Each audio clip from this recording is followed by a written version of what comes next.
ये है BKT company का टायर, यानी कि बालाकृष्णा इंडस्ट्रीज लिमिटेड ने इस टायर को बनाया है।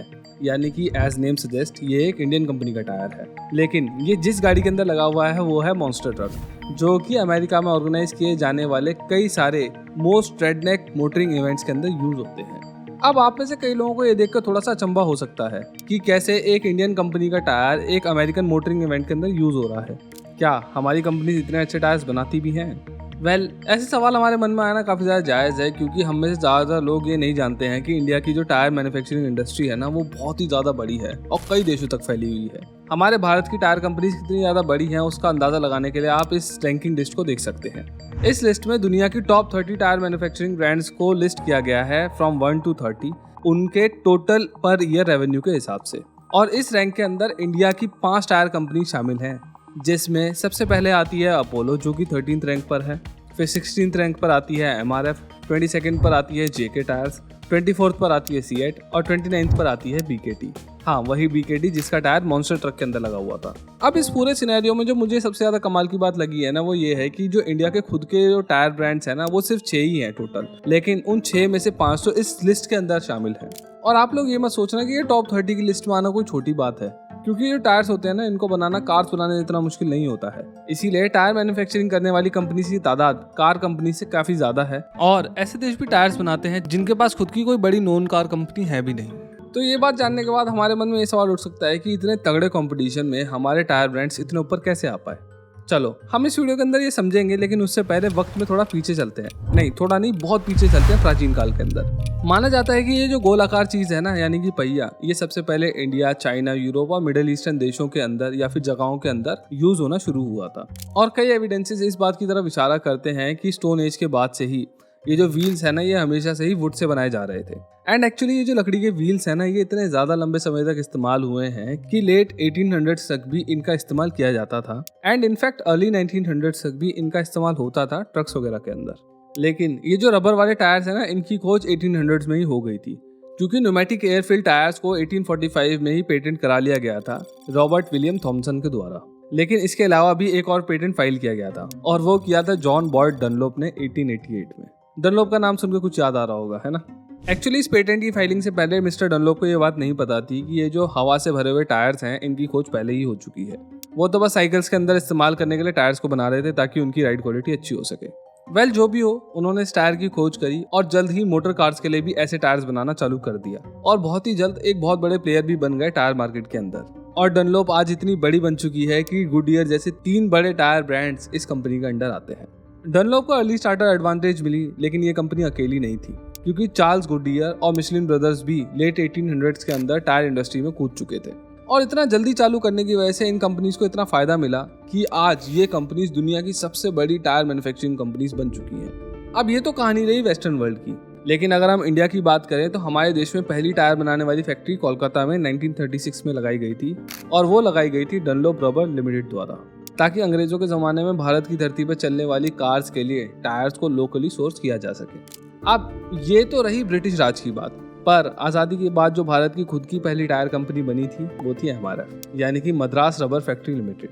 1946 में इसके स्थापक के.एम. मामेन मपलई जी ने एक टॉय बलून मैन्युफैक्चरर के रूप में इसकी शुरुआत करी थी, जिसमें कि वो बच्चों के खेलने के लिए गुब्बारे मैन्युफैक्चर करते थे अंडर ए स्मॉल शेड। लेकिन बहुत ही जल्दी, यानी कि 1952 में ही एमआरएफ ट्रेड रबर के बिजनेस में उतर गई, यानी कि टायर बनाने वाली रबर के बिजनेस में। और एमआरएफ के बाद कई भारतीय टायर मैन्युफैक्चरर्स का जन्म हुआ, जैसे कि 1954 में बीकेटी यानी कि बालाकृष्णन टायर का जन्म हुआ, जिन्होंने आज़ादी के बाद तेजी से बढ़ती हुई साइकिल डिमांड्स को देखते हुए साइकिल टायर मैन्युफैक्चरिंग में उतरने का डिसीजन लिया। और आज बीकेटी ऑफ हाईवे टायर्स के मार्केट में एक बहुत बड़ी कंपनी बन चुकी है, यानी कि बीकेटी ऐसे टायर्स बनाती है जो बड़े बड़े कमर्शियल व्हीकल्स में और ऑफ रोड गाड़ियों के अंदर इस्तेमाल होते हैं। और इसीलिए इनका टायर उस मॉन्स्टर ट्रक में लगा हुआ था जो मैंने आपको इंट्रो के अंदर दिखाया था। बीकेटी के बाद जो इंडिया के अंदर तीसरी कंपनी आई वो थी अपोलो, जो स्टार्ट हुई थी 1972 के अंदर, और इस कंपनी ने पहला प्लांट केरला में लगाया था। फिर 1975 में इन्होंने वेडेस्टियन बेंडन बीवी नाम की एक नेदरलैंड्स की टायर कंपनी को एक्वायर करा, जिसकी वजह से अपोलो की पहुंच यूरोप तक हो गई। और अगर आज हम बात करें तो अपोलो के पास 5 फैक्ट्री इंडिया के अंदर है, एक हंगरी के अंदर है और एक नेदरलैंड्स के अंदर है। अपोलो के बाद 1977 में एंट्री होती है जेके टायर्स की, जिन्होंने इंडिया को पहला रेडियल टायर बना के दिया था।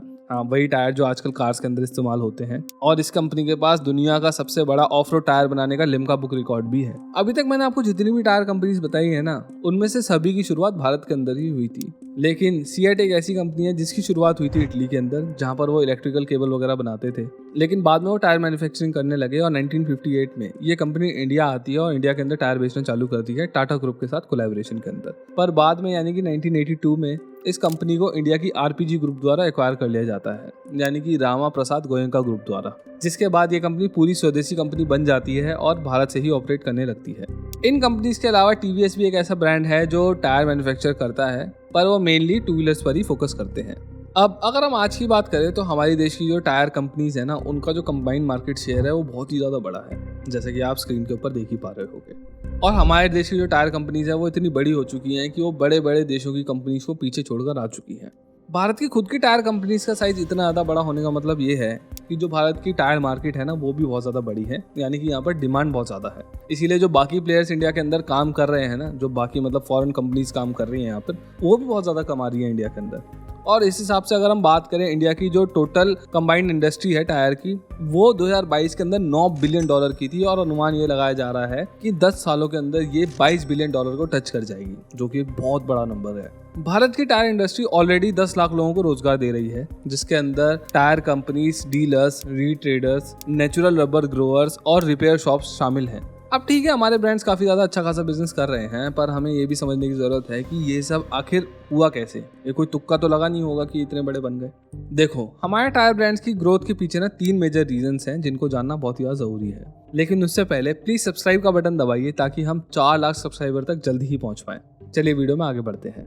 देखो, एक टायर को बनाने में जो मेन इंग्रेडिएंट इस्तेमाल होता है ना, वो होता है नेचुरल रबर। और हमारा जो भारत है ना, ये दुनिया का चौथा सबसे बड़ा देश है नेचुरल रबर के प्रोडक्शन के अंदर, यानी कि हमारा देश चौथे नंबर पर आता है जहाँ पर सबसे ज़्यादा नेचुरल रबर प्रोड्यूस होती है। हमारे यहाँ पर इतनी ज़्यादा रबर प्रोड्यूस होती है कि 2022-23 के अंदर ही, अकेले इस साल के अंदर ही, हमने 8 लाख मेट्रिक टन का प्रोडक्शन करा था रबर का। और ये एक बहुत बड़ा फैक्टर है जिसकी वजह से हमारी कंपनीज इतनी ज़्यादा ग्रो कर पाई हैं टायर इंडस्ट्री के अंदर, क्योंकि रबर के लिए हमें किसी और देश पर ज़्यादा डिपेंडेंट नहीं रहना पड़ता है, जो कि अमेरिका के साथ नहीं था, क्योंकि यूएस के अंदर नेचुरल रबर एक बहुत ही ज़्यादा बड़ी समस्या है। वहाँ के एनवायरनमेंट की वजह से आप वहाँ पर ज़्यादा डेंसली नेचुरल रबर की फार्मिंग नहीं कर सकते, लेकिन इंडिया के अंदर कभी कोई ऐसी दिक्कत हुई नहीं।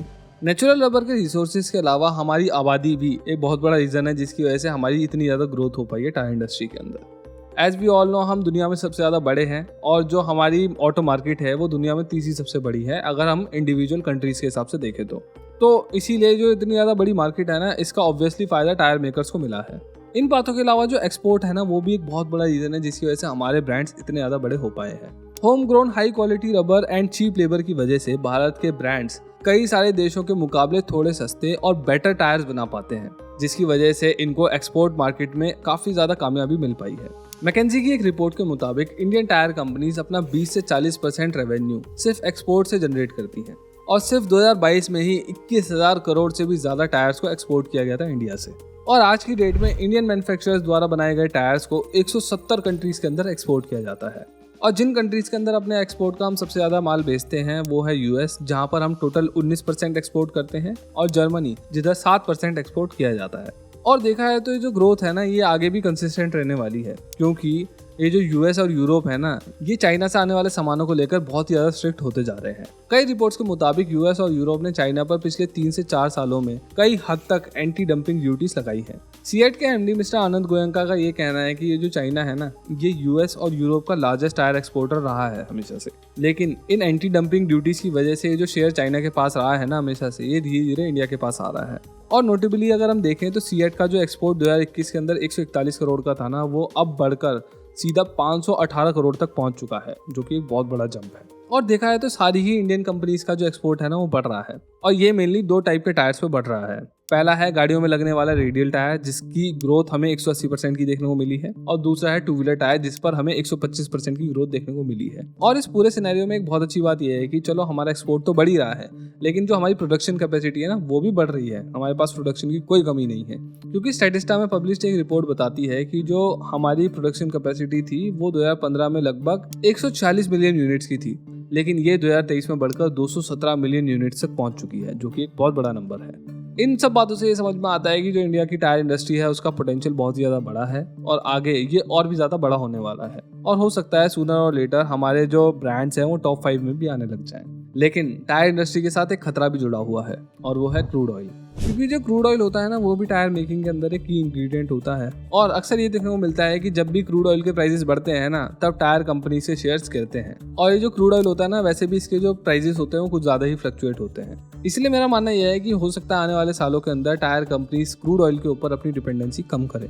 इस वीडियो में बस इतना ही। आप कमेंट्स के अंदर जरूर बताइए कि आपकी फेवरेट टायर कंपनी कौन सी है, या आपकी गाड़ी के अंदर कौन सा टायर लगा हुआ है। कोई भी हो, इंडिया का हो या बाहर का हो, जो भी हो कमेंट्स के अंदर जरूर बताइए। इसके अलावा इस वीडियो को लाइक करिए, इस चैनल को सब्सक्राइब करिए, और जाते जाते इस वीडियो को शेयर भी करते हुए जाइए ताकि ये वीडियो और भी ज़्यादा लोगों तक पहुँचे। Thank you.